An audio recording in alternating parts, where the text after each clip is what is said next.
Cette nouvelle page de mon journal, je parle de mon auto-sabotage. Chacune des pages de mon journal jusqu'à présent se joignent l'une à l'autre.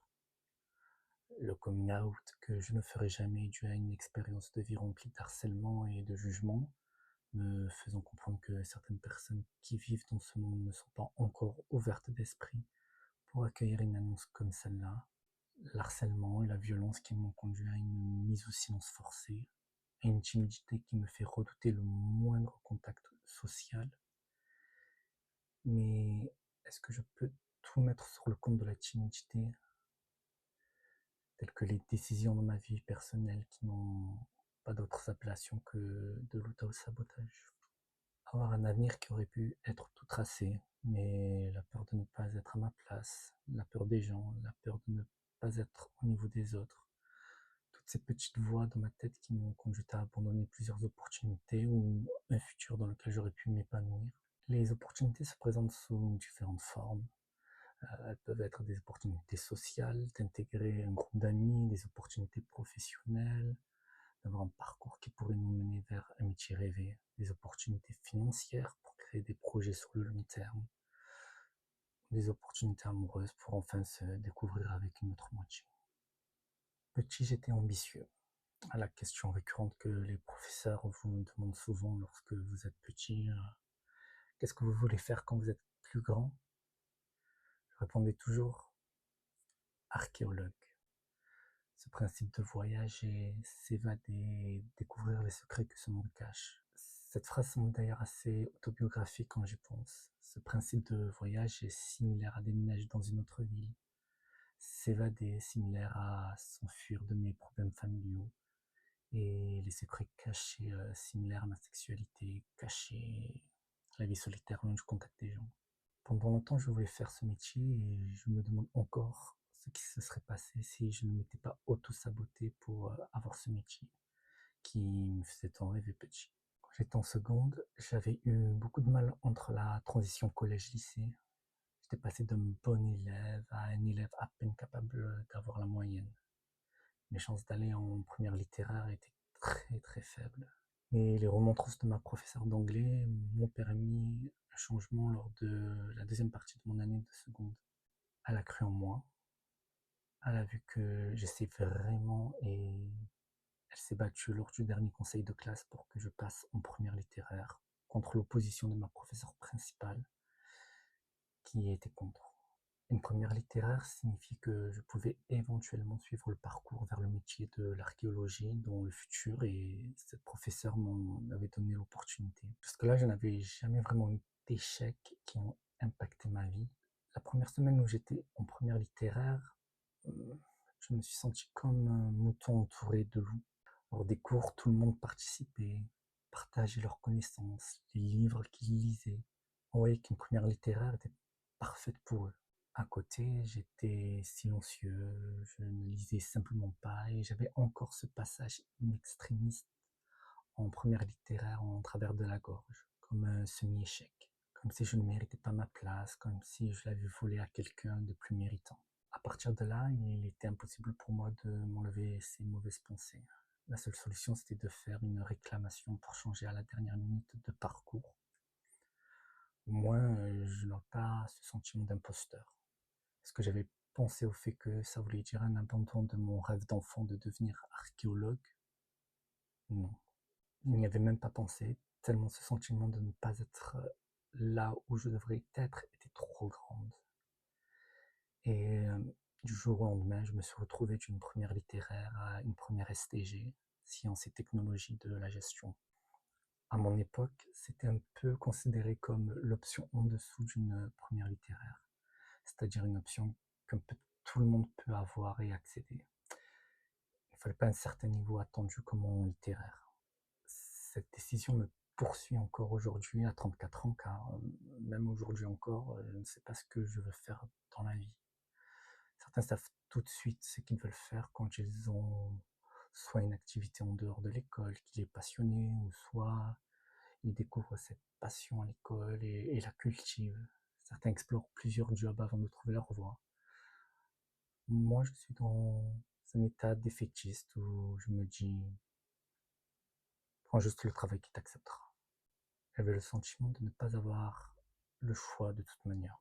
Malheureusement, lorsqu'on est dans cet état de désespoir, qu'à accepter n'importe quoi contre un salaire, c'est là que des personnes mal intentionnées en profitent. Mais avant de parler travail, je voudrais clore le chapitre des études car c'est fini plus tôt que je ne l'aurais espéré. Le deuxième gros échec, qui en soi n'impacte pas la réussite de l'obtention du bac, car ce n'est qu'une matière parmi tant sur une longue liste, c'était l'échec au bac de français. 4 thèmes à réviser. J'en ai appris 3. Et devinez sur quel sujet je suis tombé. La poésie. Le quatrième thème que je n'avais pas appris. Évidemment, comme vous pouviez vous en douter, j'ai complètement foiré. J'aurais pu me rattraper sur la partie lecture du texte, oui, on se faisait noter sur notre lecture comme des enfants qui apprenaient à lire pour la première fois, mais même ça, je n'y suis pas arrivé. D'ailleurs, ça me rappelle, moi en ce moment, qui vous parle et vous raconte mon histoire. Ces mots, je les ai écrits et je vous les lis, car je n'arriverai pas à vous raconter mes histoires de vive voix, sans bégayer, sans faire de pause, sans m'étouffer, car je manque d'air. Et je ne sais pas encore quand couper mes phrases. Donc imaginez cela lors du bac français. C'était une humiliation. Je n'arrivais pas à lire cette poésie et j'avais la professeure qui allait me donner ou non ce bac français. Elle a passé son temps à écrire des petites notes sur son cahier. À chaque fois que je bafouais un mot, et croyez-moi, elle pouvait publier un livre avec tout ce qu'elle a noté. J'aurais dû m'enfuir en courant. Au moins, j'aurais coupé court à cette humiliation et je ne me ressasserai pas ce moment constamment pour me rappeler combien j'ai foiré quelque chose qui paraît si simple pour le commun des mortels, lire. Mon bac, j'ai dû le passer au rattrapage. Il me manquait que 0,5 points pour l'obtenir. Voilà, c'est ce qui arrive lorsqu'on quitte une voie toute tracée pour vous, que vous vous auto-sabotez, que vous vous retrouvez forcé à devoir apprendre et à aimer quelque chose qui ne vous intéresse pas. En classe, j'étais silencieux. Je restais assis sur mon siège sans bouger, j'écoutais le cours. D'une certaine manière, ça m'a permis d'assimiler les différents cours sans avoir à faire trop de révision derrière, vu que j'étais concentré, car je n'avais rien d'autre à faire de toute manière.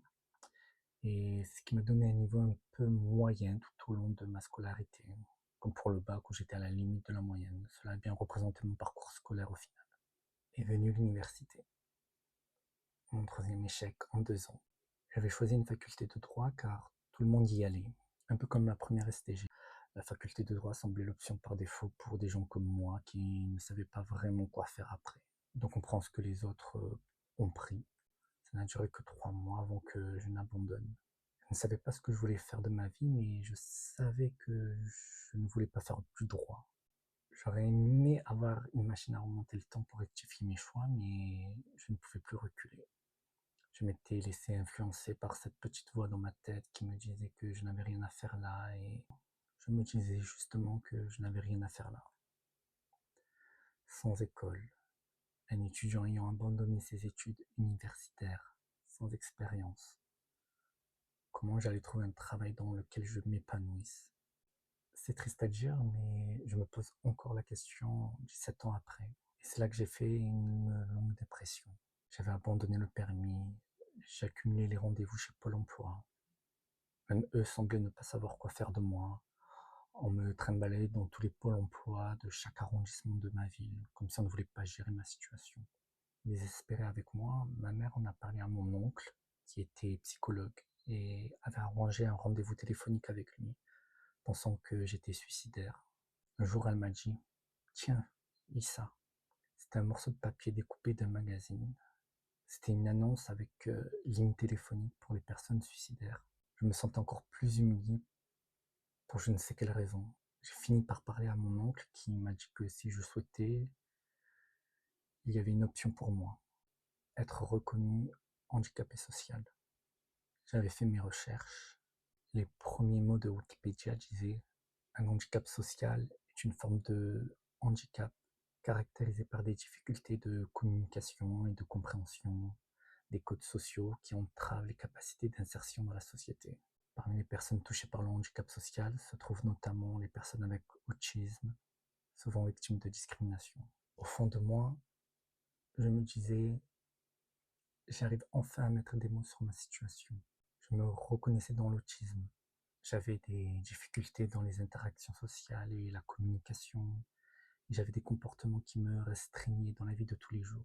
J'entrais dans les cases pour être potentiellement reconnu handicapé social. Et pourtant, j'avais refusé toute démarche et clos cette conversation. Je ne mentirais pas, j'ai toujours pensé que les gens me prenaient pour un fou ou quelqu'un de bizarre.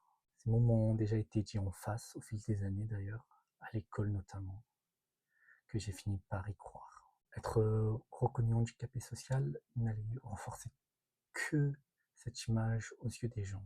Une question que l'on pose beaucoup aux gens, c'est vous faites quoi dans la vie?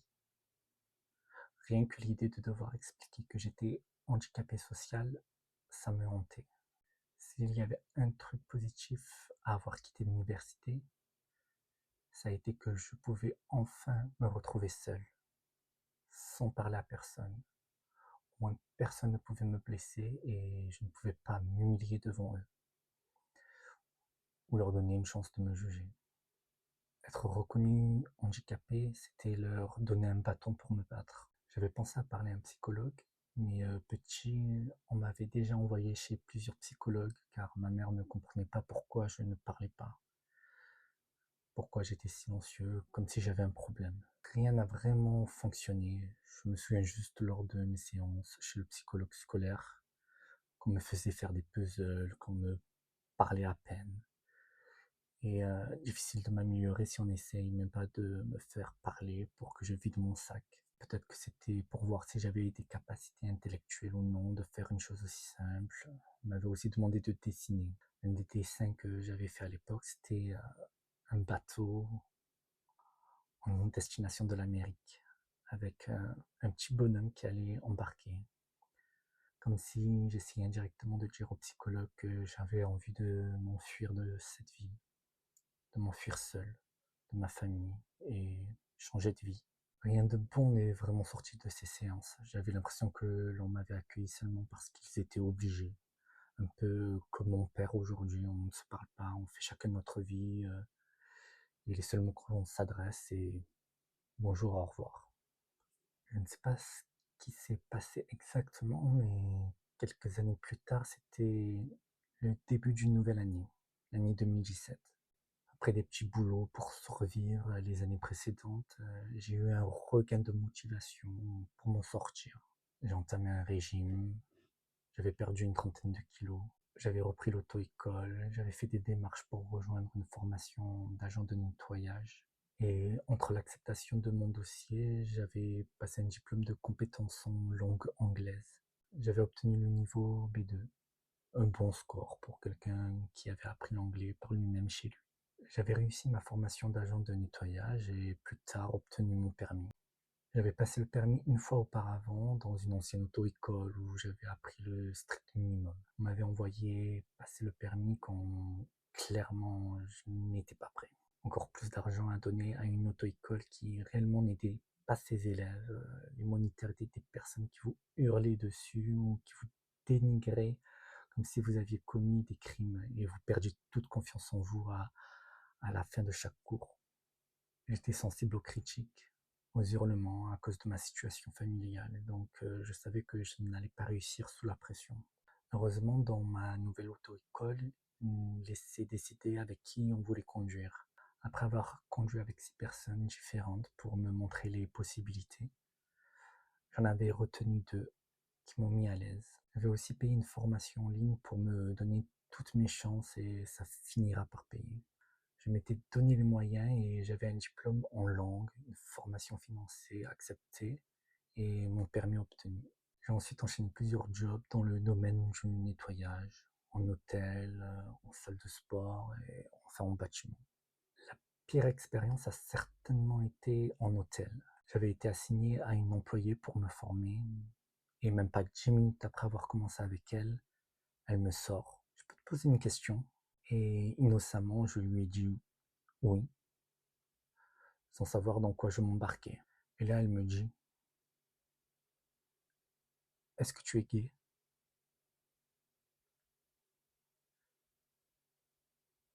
Et je ne sais pas ce qui m'a pris à ce moment-là. Un excès de confiance, car c'était ma première expérience professionnelle peut-être dans ce nouveau métier. Car jusqu'à présent, tout m'avait réussi en 2017. Je lui ai donc dit, sans hésiter, oui, je suis gay. Et à partir de ce moment, elle a été froide, distante, et a demandé à ce que quelqu'un d'autre me forme. On se croisait dans les couloirs parfois et elle me regardait de travers ou m'ignorait. Jusqu'à présent, j'avais tout réussi par moi-même cette année-là. Et à la minute où il a fallu que je donne ma confiance à des gens, tout s'est effondré. L'histoire de ma vie, je dirais. Et ça n'allait pas être la dernière fois où j'allais faire face à de l'homophobie. Peu de temps après, j'avais quitté ce travail et j'avais obtenu un travail saisonnier au Club Med. J'avais fait 3 saisons. Chaque saison a été pire que l'autre. La première saison s'était suffisamment bien passée pour en faire une autre. Je n'avais pas à me soucier de l'image que je renvoyais aux gens car une personne était ouvertement gay et plus efféminée que les autres. Et il a un peu pris toute la haine pour lui. À côté, je paraissais normal aux yeux des gens. Un jour, je l'ai vu en larmes car il avait subi des insultes homophobes. J'avais essayé de le réconforter comme j'ai pu. J'avais envie de lui dire que j'étais gay aussi, pour le faire se sentir moins seul. Mais je n'y suis pas arrivé. Je voyais comment les gens lui parlaient, le regardaient. Il avait été convoqué par le directeur, car pour se défendre, il en était venu aux mains. Je lui ai seulement promis que s'il avait besoin de mon témoignage, je serais là pour l'apporter au directeur, ce à quoi il m'a remercié. J'aurais aimé faire plus car je me reconnaissais en lui. Et je sais que j'aurais aimé avoir une personne pour m'aider quand je me faisais harceler par le passé. Mais le passé allait vite faire partie de mon présent à nouveau. Ma deuxième et troisième saison, les choses se sont compliquées. Les gens ont tout de suite compris que j'étais gay. J'avais beau leur dire que ce n'était pas le cas, ils s'étaient fait leurs propres idées. Et cette fois, je n'avais personne pour prendre pour moi. J'étais à nouveau seul. J'avais déjà subi de l'harcèlement verbal, mais ça avait escaladé sur de l'agression sexuelle. Un employé passait son temps à me toucher les parties intimes pendant que son collègue se touchait. Ce n'était pas du plaisir de leur part, c'était de la moquerie, de la pure moquerie. Comme si nous les gays désirions ou ne pensions qu'à ça à la vue d'un homme. Certains hommes se sentent menacés quand ils sont devant une personne gay et se sentent obligés de l'harceler pour montrer aux autres. Et regardez, je me laisse pas faire par cette personne gay. Je suis hétéro, je suis hétéro. Durant ces 3 saisons, je n'ai pas pensé une seule fois sexuellement à un homme quand je le regardais. Alors pourquoi les harceleurs se croient toujours victimes des personnes homosexuelles si on a l'audace de juste vivre? Ça, je ne sais pas et je pense que même la société n'a toujours pas la réponse. Lors de la veille de la fin de ma deuxième saison, on m'a ouvertement dit qu'on allait me faire la fête le lendemain. J'avais réussi le lendemain à éviter les personnes concernées avec succès en me réfugiant dans les chambres vides de l'hôtel. Mais je n'avais clairement pas envie de remplir pour une troisième saison. La seule chose qui me rassurait, c'était que les employés changeaient quasiment chaque saison, pour la plupart en tout cas, et que j'avais été informé de qui allait, oui ou non, revenir la saison prochaine. J'ai donc rempli pour une troisième saison, étant sûr que j'allais, je l'espère, être tranquille cette fois. Mais tellement d'événements traumatiques s'étaient produits que je n'ai duré que 2 mois avant de partir en début 2020. Comme si je voulais quitter un autre environnement toxique, comme si ça allait régler mes problèmes de la même manière que j'avais quitté l'école en espérant trouver ma voie ailleurs et que tout allait devenir plus clair. Que je prenne cette décision ou non, un mois après, il y a eu le Covid. L'hôtel avait fermé temporairement quelques semaines après mon départ, ce en quoi ça m'a conforté dans ma décision. Après ça, j'ai enchaîné pendant 5 ans dans 2 entreprises différentes. J'avais un travail, des revenus stables. J'avais déménagé dans une nouvelle ville pour me rapprocher de mon travail, mais aussi créer une distance avec ma famille. J'avais la confiance des supérieurs. Certains employés me faisaient savoir que j'étais sûrement l'un des meilleurs employés. C'est là que la pression s'est installée à nouveau. On me mettait sur un piédestal alors que je ne faisais que mon travail. Plus de responsabilités. Et le truc avec le monde du nettoyage, c'est que l'on est indépendant la plupart du temps. On est seul, on fait son travail et on rentre chez soi. Ça semblait parfait pour moi. Mais certaines personnes profitent de ce travail pour ne pas avoir de supérieur derrière le dos ou de bâcler le travail car personne ne sera là pour le contrôler. Jusqu'à ce que des gens externes se plaignent et que l'on me donne la responsabilité de rectifier le tir car une certaine confiance a été établie entre moi et le travail que je fournis aux yeux de mes supérieurs. Je travaillais du lundi au samedi, je faisais des heures supplémentaires à l'appel, j'avais à peine le temps de respirer qu'une nouvelle journée de travail commençait. J'avais l'impression de travailler en continu. J'ai fait tout simplement un burn-out. Lorsqu'un jour j'ai annoncé ma décision de démissionner, le patron semblait tristement surpris. Il a essayé de me faire rester en contactant d'autres employés pour me convaincre de rester. Je n'avais jamais reçu autant de compliments que les dernières semaines qui ont suivi ma demande de démission. Ils ont reconnu qu'on m'en demandait beaucoup, qu'au lieu de demander aux personnes fautives de manque de professionnalisme, de rectifier leurs erreurs, on me refourguait la responsabilité de gérer leurs problèmes à leur place.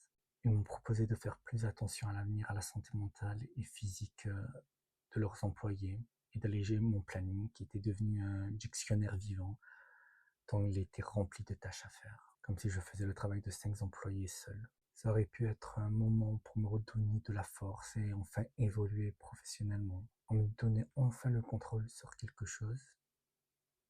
Mais des mois de burn-out où j'ai poussé mon corps et ma tête au-delà de ce que je pouvais faire auront eu raison de moi. Je m'étais retrouvé pour la première fois depuis le collège dans cette situation où je faisais les choses mécaniquement et sans émotion, comme si mon corps avait accepté de se faire abuser, mais ma tête voulait en finir. C'était la première fois depuis cette période-là que je repensais au suicide. Mais est-ce que c'était vraiment des pensées suicidaires ou est-ce que j'essayais de m'auto-saboter? Contrairement au collège, je n'étais pas obligé de rester. Là, j'avais la décision de partir. Au collège, moi seul, je ne pouvais pas changer les choses. Là, on me proposait justement de changer les choses. Mais ma décision était prise.